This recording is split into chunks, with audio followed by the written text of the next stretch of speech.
Yes, siku njema ni hii msikilizaji, na matumaini umekuwa na siku njema tangu palipopambazuka mpaka majira haya. Leo ni siku ya Ijumaa, karibu sana, na kama kawaida ya Ijumaa basi tunakuwa tuna nafasi ya kukupa wewe burudani pia. Karibu katika ripoti ya leo. Tuzungumze kuhusu maisha halisi ya kweli ambayo ndugu zetu wanapitia, wanayaleta kwetu na sisi tunaiwasilisha kwako kwa njia ya simulizi. Na katika msimu huu tuna simulizi nzuri. Simulizi hii ya ndugu yetu anaitwa Meshak, na hata jana kuna hatua tulipiga zaidi, na mimi niko hapa kukukumbusha na tusogee mbele zaidi. Jana tulishia ndugu yetu Meshak akitueleza kwanza ni maamuzi ambayo ameona ni vyema kuyafanya ya kuacha kazi. Lakini maamuzi haya yanapokelewa tofauti na bosi wake. Anamwambia hicho ni kitu ambacho hakiwezekani. Sio tu bosi wake, na hata yule mganga ambaye amekuwa akiwafanyia dawa na kutoa makafara anamwambia Meshak, huwezi kufanya kitu kama hicho. Usifanye mambo kama mtoto mdogo usielewa. Mara zote unajua nini wewe umekuwa ukifanya na hakuna mwingine anaweza kufanya. Ulikuja ukapokelewa, huwezi ukaondoka hivi hivi. Maisha yake anabaki akiyashangaa haya maneno ambayo anaambiwa na huyu mtaalam, lakini yeye binafsi kashapeleka barua na yuko tayari sasa kuacha kazi na kuangalia mambo mengine. Karibu sana msikilizaji, na tusikie mengi zaidi ambayo ndugu yetu Meshak anatueleza leo, ikiwa ni siku ya Ijumaa ya tarehe 23 mwezi wa 5 mwaka 2025. Mimi ni Veronica Franki. Uambatana mimi pamoja na wewe kila siku ya Jumatatu mpaka siku ya Ijumaa kuanzia saa 1 mpaka saa 2 kamili usiku.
Yes, tunazungumza kuhusu maisha msikilizaji, maisha halisi ya kweli ambayo ndugu zetu wanapitia na wanaleta kwetu, nasi tunayewasilisha kwako kwa njia ya simulizi. Tunasherehekea miaka 11 ya EFM tangu matangazo yetu yalipoanza kuruka live. Tuko bado tunashirikiana, ndio maana tuna kampeni yetu ya Jikune. Hii ni kampeni ambayo ni kubwa sana, na hii ni kampeni ambayo inamgusa kila msikilizaji ambaye anafuatilia ripoti ya leo, ambaye anafuatilia EFM popote pale ulipo. Kikubwa zaidi unachotakiwa kufanya ni kuendelea kusikiliza EFM na kutambua pia katika miaka 11 ya EFM tumekuandalia vitu gani, lakini kikubwa tumekuandalia zawadi kama sehemu ya shukrani ya dhati kutoka kwetu kuja kwako wewe msikilizaji wetu. Na kuna utaratibu tu mwepesi tumeweka ili upate hii zawadi. Zawadi ziko nyingi, kuna simu, kuna TV, kuna friji, lakini kuna kulipiwa kodi ya nyumba, kuna kulipiwa bili za maji, kuna kulipiwa umeme. Jamani, yani zawadi nyingi. Kuna zawadi pia za speaker kutoka Jizo Sound. Zawadi ni nyingi. Sasa unatumia mtandao wa Vodacom, unatumia mtandao wa Airtel au unatumia mtandao wa Yas, unaweza ukapata hizi zawadi kwa kuingia kwenye menu ya simu yako, piga nyota 150 nyota 45 nyota 1 alama ya reli, halafu piga nyota 150 nyota 45 nyota 1 alama ya reli, halafu piga. Ukipiga utakutana na maswali, inawezekana ni chemsha bongo, inawezekana tu ni maswali ya vitendawili, methali na hau. Kuna hiyo mimi nilikuta inasema haba na haba. Jamani, si nyepesi sana. Na mimi nikajibu bila kuchelewa. Yaani kuna maswali mepesi. Tanzania ilipata uhuru mwaka gani? Lakini yatakufanya utachangamsha akili. Utajisikia vizuri pia. Umeingia kwenye hiyo menu, fanya uingie, utaenjoy sana. Yaani iko poa sana. Kwa utachangamsha akili, lakini pia utapata na zawadi pia ambazo tumekuandalia katika kutimiza miaka 11 ya EFM. Na leo tunatoa zawadi kama kawaida.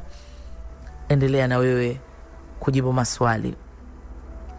Ndugu yetu anaitwa Meshak, ndiye ambaye anatueleza katika haya aliyopitia. Meshak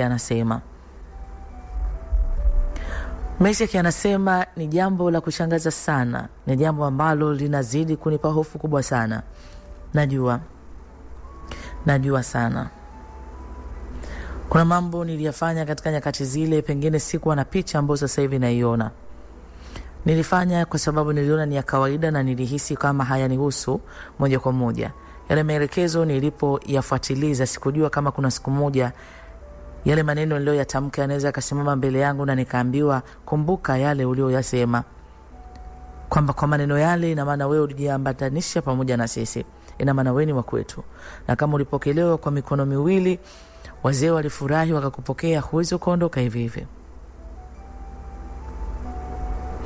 Lakini kwa nyakati zile niliwaza pesa. Nilitoka kwenye maisha ya shida sana. Nilitamani kupata nafasi kama hii ambayo nimeipata. Unajua tunafanya kazi, hasa sisi ambao tumeajiriwa. Furaha ya mwajiriwa ni kuwa karibu au kupata opportunity kutoka kwa bosi wake. Ndio anakulipa mshahara, lakini wewe ni mtu wake wa karibu. Unaionaje hiyo? Nani apende hiyo? Kuna watu wanaenda wanaloga, unajua, kwa ajili tu ya kupata kibali kwa bosi. Sasa mimi hii imetokea natural kabisa. Yaani sijafanya chochote kwa bosi, lakini ni bosi amenikubali. Lakini kumbe katika namna bosi alinikubali mimi, kuna vitu aliviona ambavyo mimi sikuwahi kuviona kwangu. Na ndio unajua kumbe katika maisha ambayo tunaishi, tunaweza tukawa tunajijua lakini pengine tusijue zaidi, lakini wengine wenye macho wanaweza wakaona vile ambavyo wewe uvioni, na wao wakavitumia vilivyo kwako bila wewe kujua. Na unaweza ukajua muda umeshasogea sana. Nakumbuka nilimwambia huyo mganga, nikamwambia unachoongea hakina mantiki yoyote. Hakuna hoja yoyote yenye mashiko unayozungumza hapa. Mimi nina maamuzi yangu binafsi, tena ya kisheria, kuacha kazi kama ambavyo nimeandika barua. Silazimishwi na siwezi kulazimishwa kukaa mahali ambako nimeona wakati umefika na nimefika mwisho. Kama kuna sheria zinaweza zikanikamata na kunishtaki, basi nazije zinishtaki, lakini maamuzi yangu siwezi kubadilisha. Na nikasema sijaiba chochote, sijadhulumu wala sijatapeli. Na chochote ambacho mnakiona kama natakiwa kuwarudishia, pia inaweza isiwe shida kwangu mimi. Akasema uelewe unachokiongea. Yaani unachokiongea hujakielewa bado. Hebu nikuone basi. Nikuone, nikupe muda kwanza. Ukione hata kwa mbali tu hiki ambacho unataka ukifanya. Sikutaka sana discussion, nakumbuka nilikata simu. Unajua kuna nyakati mtu unaambiwa maneno yanakuogopesha. Naogopa. Unajua hawa watu tumefukia nao ng'ombe wakiwa hai. Then unamfukia ng'ombe mpaka dakika, yani unaona kambaki kakichwa. Jamani, unaendelea kufukia jamani. Vimebaki vimasikio. Nafikia na ng'ombe anafukiwa wima. Hizo kuchinja sasa ndio siseme. Na hivi unavyochinja huko machinjioni mnachinjaje? Mimi sijui. Lakini nataka nikwambie huko kuna namna ng'ombe anachinjwa. Kuna namna kondoo anachinjwa.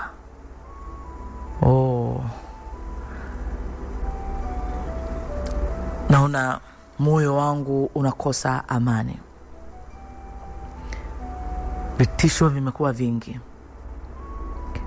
Nilimtafuta mshikaji. Yule mshikaji ambaye aliniambia kama ningekuwa wewe napata maamuzi ya kuacha kazi, ningeacha siku hiyo, dakika hiyo. Yaani hauwezi kukipata unachokitaka hapo. Kama ungekuwa wa kukipata, ungekuwa umeshakipata. Wako mabosi ambao wanatumia waajiriwa wao, nyota zao. Na ndio maana unaweza kukuta huko mahali hapo unafanya kazi, kila siku wewe ni mhitaji lakini uko kazini. Utajikuta unakula, unavaa, unalipa kodi. Yani ni maisha yako miaka na miaka na miaka. Unasema mimi nijitafutie, nikipata niache. Hauwezi kupata cha zaidi ya kula, cha zaidi ya kuvaa, cha zaidi ya kupeleka ada watoto shule, cha zaidi ya kulipa kodi. Ukipata neema labda hata ujenge hata vyumba viwili, hiyo nayo inaweza ikawa ngumu kwako hata kujenga. Kwa hiyo maisha na rotate hapo hapo maisha. Jamani, yani huyo anafanya kazi miaka mingi mpaka uzee unakukuta. Ndio maana unakukuta mtu yuko mahali alikuwa na msaidizi wa anafanya sehemu kazi mama ntilie. Yes, tunasogea mbele zaidi msikilizaji, na hayana tujuza ndugu yetu mpendo wetu anaitwa Meshaki katika siku njema ya leo. Meshaki anasema na yazungumza haya nimeyapitia, na mimi wako ndugu zangu marafiki wanapita pia katika situation kama hizo. Inawezekana zisifanane moja kwa moja, lakini kwa namna moja ama nyingine kuna kuguswa na maisha yako pia ambao unayaishi. Meshaki anasema uko unafanya kazi mahali naambiwa, na nimekuwa nikiambiwa na huyu sasa toka nimemwambia kwamba mimi nafikiri, anasema ni maamuzi sahihi, acha. Na sio kitu rahisi, unajua. Sio kitu rahisi kuacha kazi. Tena kuna kazi mahali pengine ni ngumu sana, hasa kwa sisi ambao tunategemea kipato kupitia mishahara yetu. Mifano akiniambia mtu yuko mahali anapika, labda kuna ni mgahawa, tuchukulie ni mgahawa na mama ntilie, tuchukulie mgahawa unammiliki, kuna mpishi pale. Wewe si ndo mpishi? Wewe ndio unapika chakula kizuri. Unaweza ukajikuta unapika miaka na miaka, nenda rudi, maisha yako ni yale yale toka siku ile ulipoanza kazi. Ina maana utatoka pale unapata posho yako, unapata posho shilingi ngapi? Miaka 10 inaweza kukuta hapo hapo. Zaidi ya miaka unasema tajipanga kesho, na mimi tena kufungua mali sehemu yangu, lakini hata ukikusanya pesa, siku ile pesa umeipata nifanye kitu fulani, kuna mtu ndani ya familia ugonjwa unaibuka, hiyo pesa yote unaenda kutumia. Ndio ananiambia unachokitafuta huwezi kukipata kama hujawahi kujipanga, huwezi kujipanga sasa hivi. Akaniambia sio rahisi kuacha kazi mahali ambako umetumikia muda mrefu. Unaweza ukamjeruhi hata muajiri bosi wako, lakini sikutishe, hauna share mahali hapo. Songa mbele na maamuzi yako. Kikubwa umeshawapa taarifa. Nilimweleza kwa habari ya vitisho, akasema lazima viwepo. Naamini mpaka unatoka utakuwa umejipanga, unajua nini unapaswa kufanya. Lakini mimi niseme amuzi la kwanza ni kubwa zaidi, kwamba ninatoka. Huo ni muujiza mkubwa sana, kwa sababu kuna wenzako hawakuweza kutoka, na kuna watu wako kwenye hiyo mateso hawawezi kutoka. Anatoka, anaenda wapi? Na hata bosi anaweza akawa na nguvu na ujasiri, anasema unatoka, unaenda wapi? Unaenda wapi Vero? Unaenda wapi? Ninaenda wapi? Mtu anakuambia unaenda wapi wewe? Unaitwa nani? Janet. Unaenda wapi Janet? Wapi unaenda? Kwa sababu anaamini kabisa huwezi kupiga hatua zozote bila yeye. Meshaki anasema nilituma moyo na maneno haya, na yule binti wa Mbeya aliniambia, nilikwambia kitu narejea tena. Njoo huko Mbeya. Ni kweli Mbeya umekuwa unakuja huko kwa ajili ya kufanya kazi. Tena kazi ambazo ulikuwa unakuja kufanya ni kazi za bosi wako. Sasa hivi unawaza nitoke naenda huko, naenda kwa nani? Njoo kwetu. Wewe utakuwa ni mwenyeji wangu. Njoo. Usiogope. Hayo maneno wanakuambia, wanakutisha kwa sababu wanajua hakuna kitu kitakachokuwa upande wako kitakachokusaidia. Lakini wewe usiogope, kwa sababu unaye Mungu ambaye amekulinda katika haya yote, alafu una mimi hapa. Huyu binti ndivyo alivyoniambia, una mimi hapa, niliyaona haya tangu mwanzo kabla hayajatokea. Njoo. Nakwambia nilichofanya, nilimjulisha, unajua tunafanya hizi ofisi, kuna idara mbalimbali. Huyu mtu alikuwa yuko very serious, yani mambo yake ana muhasibu na nani, kwa hiyo ni mambo yake yani yamenyoka kabisa kiofisi. Nilimwambia kuhusu barua niliompa na nikamwambia naweza nisipatikane hewani. Akaniambia, Meshaki, unatakiwa ufike ofisini. Nikamwambia, mimi naona kuacha kwangu kazi kumekuwa kama na ukakasi kidogo. Naona bado pengine mnanipa muda mkisi naweza nikabadilisha mawazo yangu. Naomba niseme ninaishi nataka kufanya. Maana msije mkanitafuta, nimeona niwape taarifa kwamba kuna kitu nataka kufanya, kwa hiyo msiangaike kunitafuta. Nitakuja ofisini na kama kuna vitu vyovyote au document yote natakiwa kujaza nitakuja. Hapo yule bosi alishaendelea kunitumia message za vitisho, lakini bila pia kusahau huyo mganga naye aliendelea kunipa message za vitisho. Na kuna kijana mmoja ambaye tumekuwa tukifanya naye sana kazi, na yeye huyu ni wa mganga, yani mganga na kijana wake. Huyo kijana na akaniambia, Meshaki, hujafanya maamuzi sahihi na nini. Yale maneno ya vitisho niliona nikiendelea kuyasikia, ninakwambia yanaogopesha. Nitarudi nitasema, jamani, nilikengeuka tu, akili yangu iliruka kidogo, naomba tuendelee na kazi. Kwa hiyo niliamua kuzima simu. Na mimi nilimwambia mamangu, kwa sababu huyu mtu amekuwa yuko karibu sana nasi. Familia yangu inamjua, mshikaji wangu wa karibu, mtu ambaye hata kama sipo anaweza akapita nyumbani. Mamangu akaingia jikoni akaandaa chakula na akapika na mshikaji akala. Mamangu anamuona ni kaka kwangu. Nilimwambia mama, mimi mwanao kuna vipindi nimekuwa napitia vya tofauti. Nikamwambia, mama, sijajua wewe unaniombeaga au uniombei. Mama akatabasamu, sasa nisipokuombea wewe mwanangu namuombea na mwanangu ambaye ndo umebaki unanitunza mimi mama yako. Nikiumwa unajua kabisa mama anaumwa, anahitaji matunda, huyu mama yangu anahitaji hiki. Hatua hizi zote unapiga mwanangu, ni maombi ambayo nimekuwa nikikuombea. Nikamuuliza, mama, ukiniombea waga unasema nini? Akasema, mwanangu, na kuombea Mungu azidi kukujalia afya njema.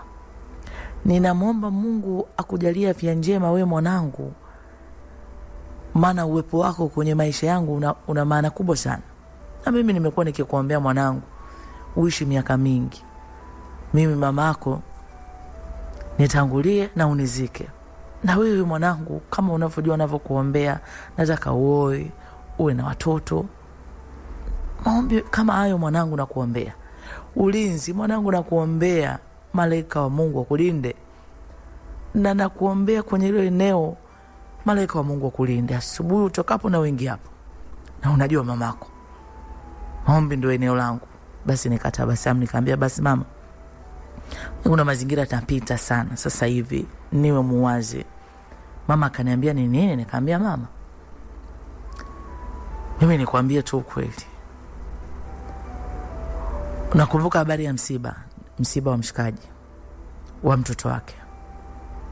Nikamwambia, mama, unakumbuka siku zile nilikwambia kwa habari ya yule mtu aliniambia kwamba nisitoke sibi ndani na nini? Akaniambia, nakumbuka. Nikakwambia yeye usikilizaje maneno, usipuzi maneno ya watumishi wa Mungu.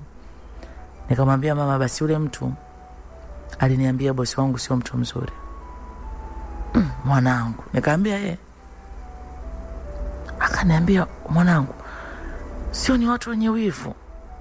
Unajua watu wakishaona wewe uko karibu na tajiri fulani, kila mtu anatamani hiyo nafasi. Nikamwambia, ni kweli mama, lakini huyo mtu hana sababu ya kunionea mimi wivu. Kwanza hamjui bosi wangu, hajawahi kumuona. Na huyo mtu mimi nimefahamiana naye kuombea, hajui chochote hata kunihusu mimi, kuhusu kazi zangu, harakati zangu, hajui chochote. lakini aliniambia kwamba nipo kwenye hatari. Nilimwelezea mama, mama aliogopa sana. Na mimi niliona ni vyema nimueleze mama. Haya mambo usiseme tu ni ya kunyamaza, kila siku kunyamaza. Mimi ni mwanaume, sipendi sana kushare mambo yangu, nitatisha familia yangu. Nikaona ya mambo hapana. Mahali pamefika hapa, lazima nimwambie mama. Kwa hiyo nikashia na mama. Mama akalia akasema, mwanangu, inawezekanaje? Nikamwambia mama, ndivyo hivyo ilivyo. Kwa nikamuelezea mama mpaka yule kijana aliyefariki kipindi kile. Nikamwambia mama, ilisemekana yule kijana kifo chake kilikuwa cha kutatanisha. Hivyo mama akaniambia, mwanangu, inawezekanaje wewe ukaanza kushiriki na watu wanaoabudu miungu mingine? Nikamwambia mama, unakaa unanihukumu? Unakama unanihukumu? Na kila kitu nimekueleza. Yuko mwanangu, haya ni matatizo makubwa unaleta wewe na kizazi chako. Nikamwambia mama, unanihukumu? Kwa hiyo tukazungumza na nikamwambia mama, mimi nataka niondoke. Mama akaniambia hapana. Nikamwambia mama, yani hatuwezi kuelewana hapa, mimi mama lazima niondoke. Nimepatwa na hofu sana mama. Hofu imekuwa ni kubwa. Yule mtu aliyeyaona haya yuko Mbeya. Naomba mama usimueleze mtu yoyote mahali mimi naenda. Sijataka kuondoka tu na usijue niko wapi na nimeacha, ukajua nimeacha kazi ukofia. Mama nitakaa sawa. Lakini mama aliniambia, unawezaje kwenda na ukaniacha na mimi nikiwa na hali kama hiyo? Nikamwambia mama, taangalia mazingira na nitazidi kukujulisha, lakini kwa hali iliyo sasa hivi mama, ngoja nitoke kwenye ya mazingira kwanza. Nitakutafuta kwa mawasiliano ya namba nyingine. Na nikamwambia mama, angalia mtu ambaye unaweza ukashia naye haya. Maana mama, mimi nashia naye mambo mengi sana. Tukakubaliana na mama na mimi niliondoka hapa. Na moja kwa moja nikaenda Mbeya. Kwa nimefika Mbeya, nikafikia hotelini. Nikamjulisha huyu msichana, nikamwambia mimi nimefika. Akaniambia sawa, nitakuja. Ndio. Maisha yake anasema kweli huyo msichana alikuja hotelini. Hakuja peke yake. Alikuja na yule ndugu yake. Huyu mwanamke ambaye nilikueleza ndo wa kwanza mimi kukutana naye katika biashara ambazo tulifanya mimi na yeye. Ni mambo yamepita na kukumbusha tu. Kwa hiyo tukapiga story na huyu dada ambaye yeye mimi nilimfahamu mwanzo. Akaniambia, Meshak, usiogope. Njia za Mungu ninaziheshimu sana. Nikwambie kitu Meshak, unaniona mimi ni mlevi kweli, sikatai. Ni mzinzi kweli, tena ni mzinzi hasa. Nina mambo mengi mabaya. Lakini nataka nikwambie, pamoja na yote ninaamini Mungu yupo. Pamoja na yote ninaamini Mungu anao watumishi wake ambao yeye anasema nao. Ninaamini Mungu ana watu amewapaka mafuta. Hao ni watumishi wake. Pamoja na mapungufu yangu yote, lakini hivyo ni vitu ambavyo naviheshimu sana. Naweza nikapuuza vitu vingi, lakini inapokuja swala la Mungu, yani mtu akaniambia nina ujumbe wako, Mungu anakuambia hivi, sijai kupuuzia. Naweza nikapuuzia habari zote, lakini sio habari ambazo ananiambia mtumishi wa Mungu. Umefanya vyema sana. Ndugu yangu alikuwa anapata shida sana kwa kile ambacho alikuwa anakiona mbele yake. Ndio tulikutana namna ambavyo tumekutana. Lakini toshe kusema njia za Mungu hazichunguziki. Nikamwambia ni kweli. Ni kweli. Huyu msichana wa kirokole huyu akaniambia, usiogope Meshak. Usiogope. Kuna vitu tu mimi nakuelekeza ufanye. Na kama itakupendeza, ni vyema sana uamue kutengeneza njia yako. Unajua, ipo nguvu ina uwezo wa kushinda nguvu zote. Sasa lazima uwe na nguvu ili kushinda hiyo dhoruba ambayo inaweza ikakujia.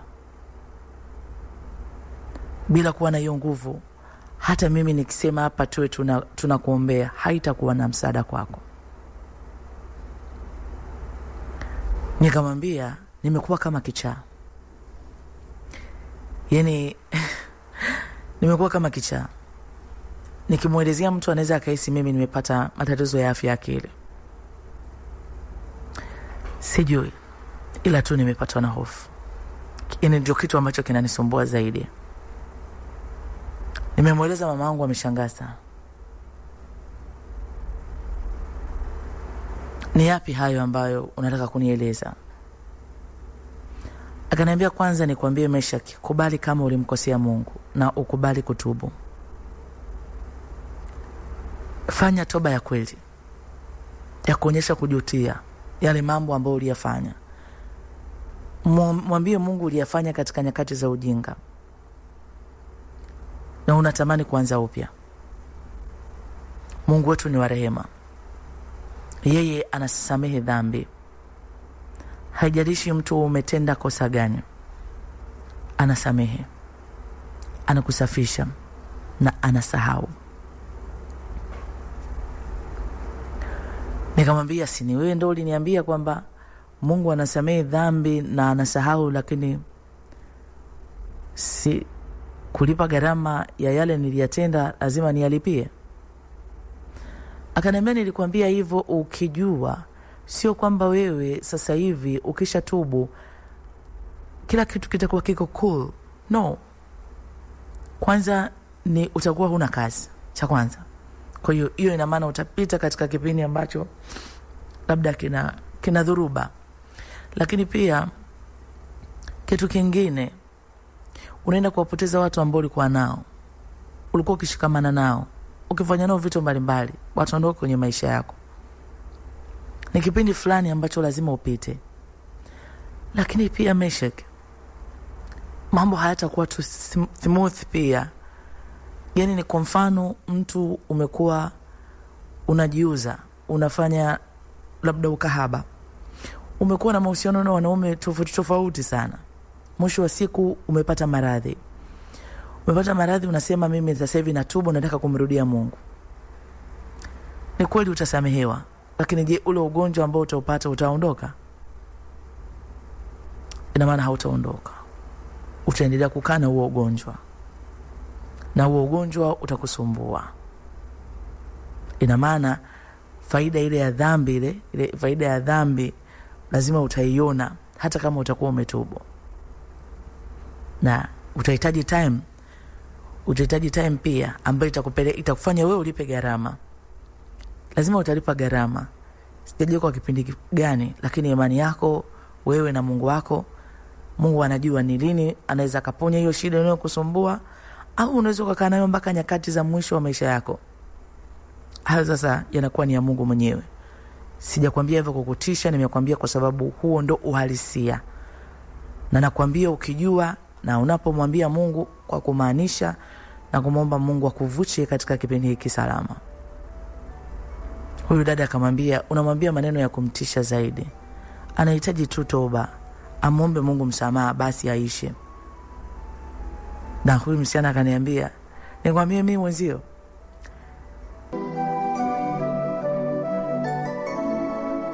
ndugu yetu mpendo wetu anaitwa Meshaki akitueleza haya katika safari ya maisha. Meshaki anashia nasi haya mengi, na nikukumbushe kwa habari ya kampeni ya Jikune, msikilizaji, na dakika chache zimesalia hapa. Basi natamani na wewe uwe mmoja kati ya watu ambao watapata zawadi katika msimu huu katika kampeni yetu ya Jikune katika kutimiza miaka 11 ya EFM. Unachotakiwa kufanya, uwe na mtandao wa Vodacom, Airtel au mtandao wa Yas. Nenda kwenye menu ya simu yako, piga nyota 150 nyota 45 nyota alama ya leri. Nimesema sawa? No. Kama kuna namba moja nimesahau. Jamani. Nyota 150 nyota 45 nyota 1 alama ya reli. alafu piga. Ukipiga utakutana na chemsha bongo, utakutana na jamani na methali, vitendawili, maswali fulani ya kufanya ufurahie kuyajibu, na ukijibu basi utapata nafasi ya kujipatia zawadi. Tuna TV hapa, tuna friji, tuna simu smartphone kabisa hii kutoka Samsung, lakini pia kuna pesa kwa ajili ya kulipiwa kodi, kuna pesa kwa ajili ya kununuliwa umeme, kulipiwa bili ya maji, kuna Beats speaker hapa kutoka Jizo Sound za ukubwa tofauti. Sasa unangoja nini sasa? Miaka 11 EFM, na huku unapata zawadi ambazo tunazitoa katika kampeni yetu ya Jikune. Ndugu yetu mpendo wetu anaitwa Meshaki akitujuza haya mengi katika safari yake ya maisha. Meshaki anasema, huyu msichana naikumbuka sentensi alioniambia, tena akiniambia kwa kauli hii, pamoja na ukahaba wangu nilokuwa nao, ubaya nilokuwa nao, lakini nikwambie mimi sijawahi kushawishika kwenda kwa mganga wa kienyeji hata siku moja. Nishashawishika mara nyingi tu, sijawahi kufanya hivyo. Lakini nikawa nimefika mahali ambako nilihisi kama naweza nikawa niko salama. Nakumbuka nilipumzika hapo. Siku inayofuata huyu msichana, binti huyu wa Kilokole, alikuja na kunifuata na akaniambia twende kwa mchungaji wangu. Tukifika huko mchungaji wangu atakusaidia kwa maelezo zaidi. Na mimi nilitii na tuliambatana pamoja naye, na moja kwa moja tukaenda mpaka kwa mchungaji wake. Tumefika kwa mchungaji wake kwa maelezo zaidi. Mimi nilimueleza kila kitu, sikumficha chochote, na akaniongoza sala ya toba. Akaniambia ni sala ya toba imeondoa dhambi zako zote, na kuanzia sasa wewe jina lako limeondolewa katika kitabu cha hukumu na jina lako limeandikwa katika kitabu cha kwenda mbinguni. Ikatokea sasa hivi Mungu anakuchukua wewe, utakuwa moja kwa moja utaketi huko juu mbinguni. Yani sitaenda huko jehanamu kwenda kwenye moto. Akanipongeza na hakuishia hapo, alinipa vitabu kwa ajili ya kusoma. Nikamwambia sawa, na mimi nikarudi zangu kule hotelini. Nataka tu nichill, nikae tu mbali, nitulie tu kwa sasa hivi. Mimi nikaamini kwa kuja kwangu huku niliko kuja, kwanza ni mbali unajua, na nimekuja hapa nimeombewa kweli, nimeombewa muda mrefu sana. Na vile vitabu nikapewa, huyu msichana kana niambia utasoma hapa. Mungu yuko na wewe, wala usiogope. Nakumbuka siku ile tumeenda kwenye maombi. Nimerejea sasa, niko mwenyewe sasa, nimetulia. Nikasoma vitabu. Yale ni vile ambavyo nilikuwa nimeambiwa kusoma, si nini, nikasoma. Nikawa niko sina mudi kabisa.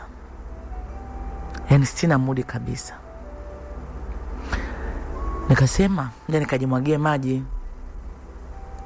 alafu nilale, kwa sababu kokote huko unajua hali ya hewa ya huko nilikuwa sijakoga, lakini hapa kuna maji ya moto. Kasema jimwagie nije nilale vizuri. Maisha kianasema kaingia bafuni, hii bafu ya hoteli. Kaingia bafuni. Nimeingia bafuni, ninaoga. Nimejipaka mapovu kichwani. Navogaga sasa. Yani mpaka mapovu kichwani, na maana yale mapovu naendelea kujipaka kwenye kifua na nini, naendelea kujisugua na nini. Maisha yanasema katika mazingira ambayo sijuagi kilitokea nini. Mkono wangu mmoja ambao ulikuwa umeshika sabuni. Nilifeel kama mkono kama unaishwa nguvu. Yani kama nimebeba kitu kizito na wakati nimebeba sabuni tu. Na hata nikaushusha kwa sababu niliona nilivyokuwa nanyanyua hivi mkono kama unakosa hivi nguvu. Nikashusha. Mkono uliposhusha, unajua mkono jinsi mtu ulivyokuwa uko okay, yani mtu uko normal. Si unaona mkono uko flexible, yani unaweza kanyosha ukafanya husifili uzito wote. Si unaona? Unajisikia yani mkono unaupeleka vile unavyoweza. Lakini mkono mimi nikafeel mkono umekuwa mzito. Na mkono ambao mimi nilikuwa nimeshikia sabuni na maana ni mkono wa kulia. Maisha yake anasema nilifeel kitu cha ajabu sana. Yani kama ganzi. Ulishawahi kulalia mkono? Ukalalia mkono muda mrefu. Alafu ule mkono baadaye ukiwa umelalia ni kama unaona kama unahisi kama mkono umekuwa mkubwa, una vichomi sana. Ushawahi kupata hali kama hiyo?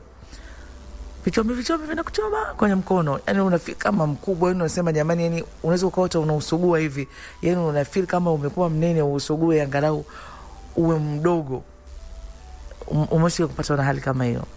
Kwa hiyo kuna mtu anaelewa isha kufeel kupata hali kama hiyo. Ndio mimi sasa nilisikia mkono wangu yani umekuwa mkubwa, alafu una vichomi, lakini hiyo hali haikuwa kwenye mkono tu.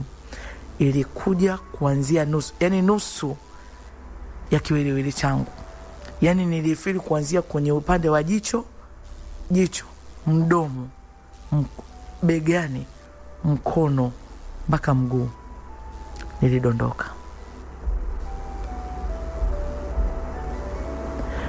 Maisha yake anasema niko peke yangu na niko bafuni.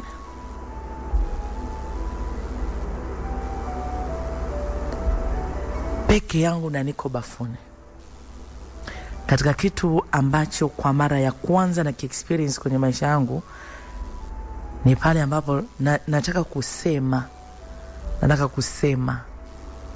Yani nataka labda kusema kitu, labda Mungu wangu.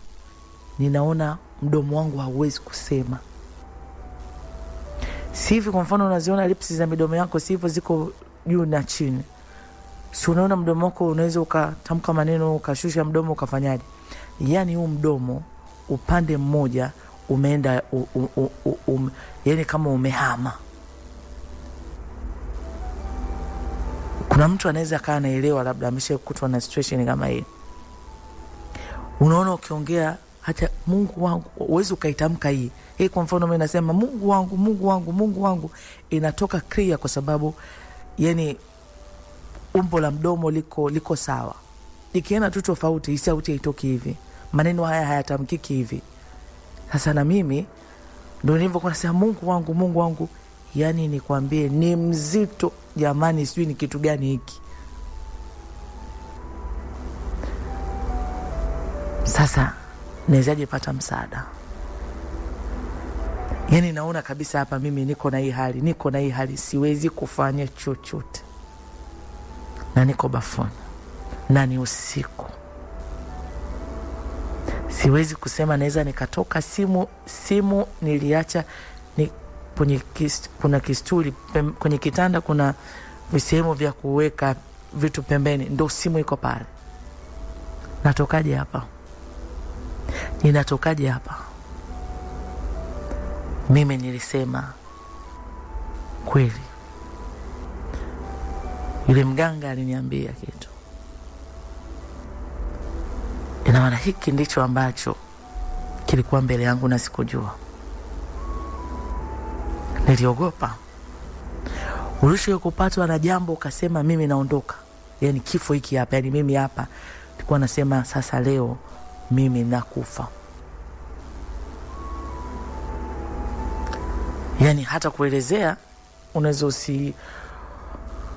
usielewe zaidi, ataelewa yule mtu ambaye ameshaye kupatwa na situation kama hii. Uko peke yako mazingira kama haya. Sikuweza kuinuka hapa. Sikuweza.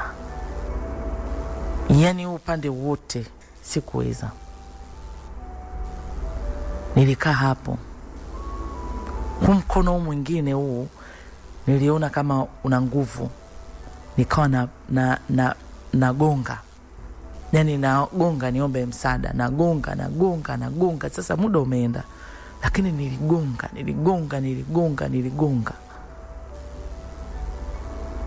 Lakini kitu kingine, nilikuwa nimefunga mlango kabisa Kwa mimi nilikuwa niko chumbani kwangu, ina maana hapa ni kuoga, hapa ni kulala zangu basi. Hakuna kingine acha nilikuwa nawaza. Acha kingine nilichokuwa nawaza, yani hapa nipumzike zangu, nitulize akili yangu. Mungu anisaidie, Mungu anilinde. Hapo nimeshaombewa, nimeshafanywa maombi ya toba, nimetubu na nilitubu kwa kumaanisha, na nikamwambia Mungu ketie mbinguni, naomba unisamehe. Ni kweli nimekutenda dhambi kwa kujua au kwa kutokujua. Kuna watu nimewaumiza kwa hizi mambo nafanya kwa namna moja ama nyingine. Pengine mimi katika kufanya kwangu vile kafara mimi naona hivyo, lakini pengine kumeleta madhara makubwa ya watu kuharibiwa maisha yao kwenye sehemu zile za kazi ambazo tulikuwa tunafanya. Mimi sijui. Mungu naomba unisamehe. Nisamehe dhambi zangu zote hizo nimesema kwa kumaanisha. Lakini naona mbona sasa naishia hapa? Mbona naishia hapa? Ina maana huu ndio mwisho wangu. Mungu naomba unisaidie. Sasa hapa siwezi kusema kwa kinywa, yani nikatamka maneno, yani nasema moyoni. Yani hali ni mbaya sana. Ikikupata hii hali sio nzuri kabisa. Tena ukadondoka hasa huku kwenye maliwato, yani sio salama kabisa. Na mimi nikwambie niliona hapo mwisho. Yani viungo naona kwamba sasa hapa mwisho. Lakini neno nilimwambia Mungu, naomba unisamehe. Naomba unisaidie. Bado sijafanya kazi yako yoyote. Nimeshafanya hayo, nataka sasa nikutumikie wewe. Nisaidie wewe, kifo kikiwa mbele yako utasema kila neno. Na sasa kuna maneno ambayo nimeshawahi kusikia kwenye maisha yangu kwamba mtu bwana akisha dondoka, mtu akidondoka mahali watu huko, kupona ngumu sana. Au maneno nimeshawahi kusikia, kuna fulani dondoka huko aka paralyze huko, hajatoboa siku 2. Yani sasa hivi yani ubongo sasa, yani kuna akili yani inaniambia kwamba yani mimi hapa ndo naisha.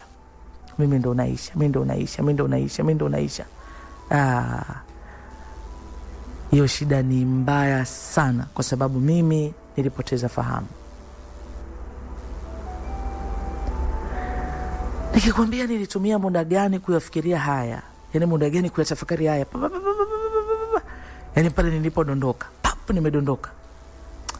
Yani kama unajiona hivi unadondoka jamani, nisaidie, unaona kama nini. Sasa hiyo mpaka mtu mwenyewe mimi naelezea vile ambavyo amenieleza, na mimi najitahidi uelewe. Nataka uelewe vile alinieleza, maana na mimi kwa sababu sijajua, so nakueleza hiki ambacho amenieleza. Haya anatueleza ndugu yetu anaitwa Meshak. Meshak anasema hii ni safari yangu ya maisha. Mimi kuwa hai naeleza haya leo. Yani hivi mimi naeleza haya leo katika maisha yangu.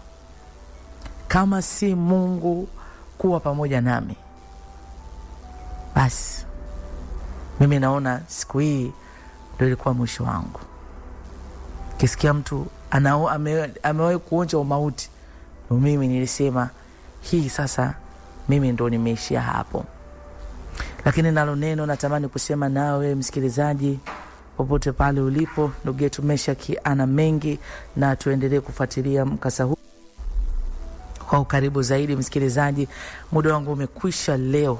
Kuna kipengele hapa kilikuwa kigumu kuelezea, lakini naamini mpaka hapa tumefika, umeelewa, na Jumatatu tutaendelea mbele zaidi na tutasikia mengi. Nini kinaendelea? Je, akitoka hapo hiyo hali itakuwaje? Hata toboa itakuwaje? Tusikie. TikTok